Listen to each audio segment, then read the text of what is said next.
Buenos días. El tema que nos tocó fue el periodo preclásico y mi equipo está conformado por José Manuel Linares, Ana Paula Mayo Reyes, Joana Carolina, Julia Abigail y su servidor Erwin Barker Gutiérrez.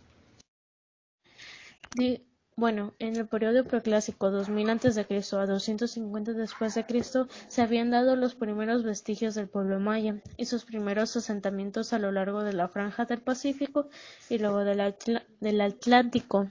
Lamentablemente, estos se convierten en las primeras grandes ciudades de la región, por ejemplo, Tikal, Xcalango, entre otras. Bueno, este periodo se dividió en tres subperiodos: el preclásico temprano, el preclásico medio y el preclásico tardío. Bueno, en el último se produjo el primer florecimiento cultural de los mayas y más o menos por ahí del siglo I después de Cristo había recibido su primer colapso, pues muchas grandes ciudades fueron abandonadas, que por motivos que hasta ahora son muy desconocidos y nosotros no sabemos aún cuáles fueron los motivos por las que estas grandes ciudades e importantes fueron abandonadas.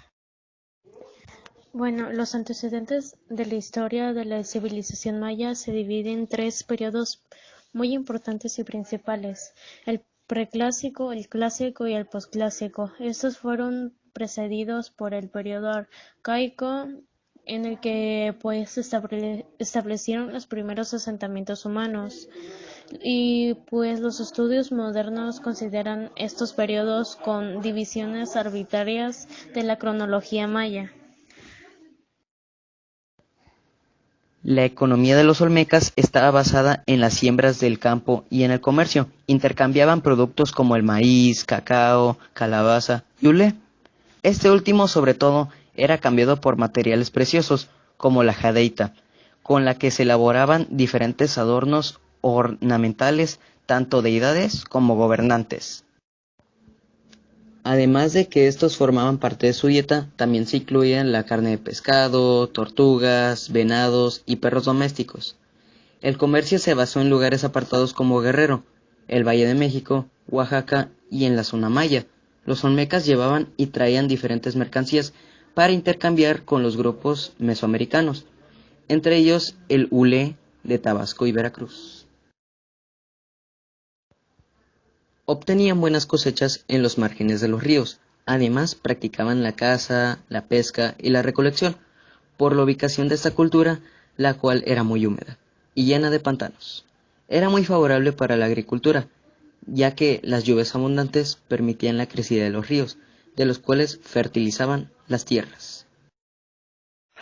La política del periodo posclásico en el área maya se caracterizó por tres formas. La primera fue una organización descentralizada, es decir, comunidades independientes con sus propias autoridades, según se reportan en los mayas itzáes.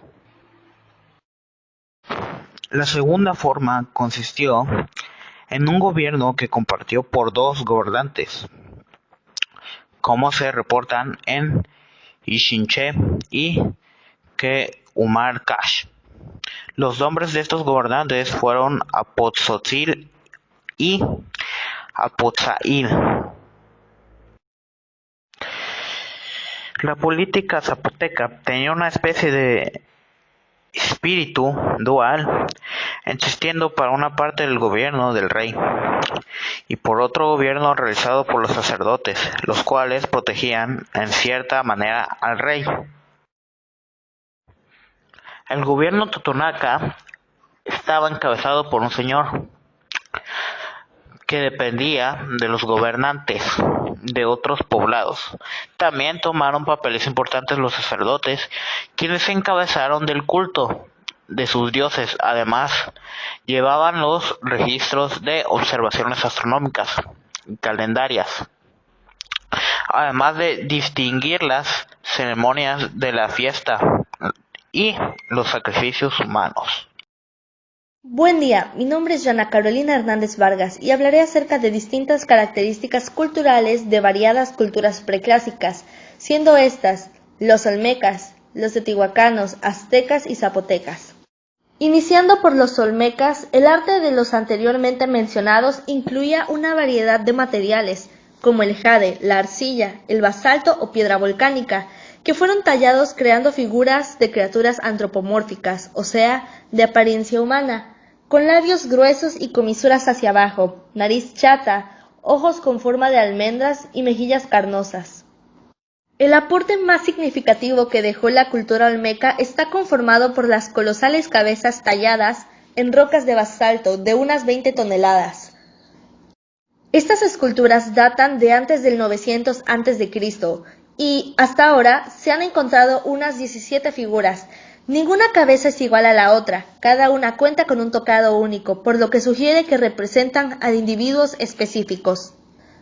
Los olmecas trasladaron las rocas de basalto desde la sierra de los Tuxtlas de Veracruz hasta su región, y las culturas se distribuyeron entre los principales centros urbanos olmecas. Mi nombre es Ana Paola Mayor Reyes y yo les voy a hablar sobre la religión en la época preclásica. Bueno, pues la religión de los mayas antiguos guarda profundos misterios, eso todos lo sabemos. La mayor parte de la información que tenemos acerca de ella proviene de los restos arqueológicos que nos llegaron en templos, esculturas, murales y artefactos de hueso, piedra y cerámica, de sus libros escritos en lengua indígena o con el alfabeto latino. Y de los primeros relatos de los conquistadores y sacerdotes españoles, y gracias a ellos sabemos que durante el periodo preclásico su religión, bastante simple, consistía en una interpretación de los fenómenos naturales y celestes que evolucionó paulatinamente conforme los conocimientos astronómicos fueron más precisos, hasta que, durante el periodo clásico, llegó a permear todos los aspectos de la civilización maya: el arte, la ciencia, la guerra, la agricultura, el comercio